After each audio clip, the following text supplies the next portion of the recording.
मी तुला 100 रुपये दिले आणि तिने तुला 200 रुपये दिले. मी तुला 100 दिले, तिने तुला 200 दिले. तुला असं वाटेल तिने तर जास्त दिले, पण माझ्याजवळ सगळे 100 होते. ते सगळेच्या सगळे मी तुला दिले आणि तिच्याजवळ 400 होते. तिने 200 तुला दिले आणि 200 स्वतःजवळ ठेवले. हा फरक आहे.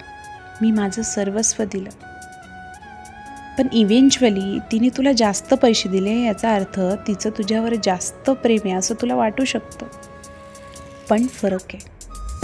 आणि हा फरक कळता कळता सगळं आयुष्य निघून जातं. आणि हे मी काही पैशांबद्दल बोलतच नाही आहे. आणि हे ज्याला समजलं ना, त्याला सगळं काही समजलं.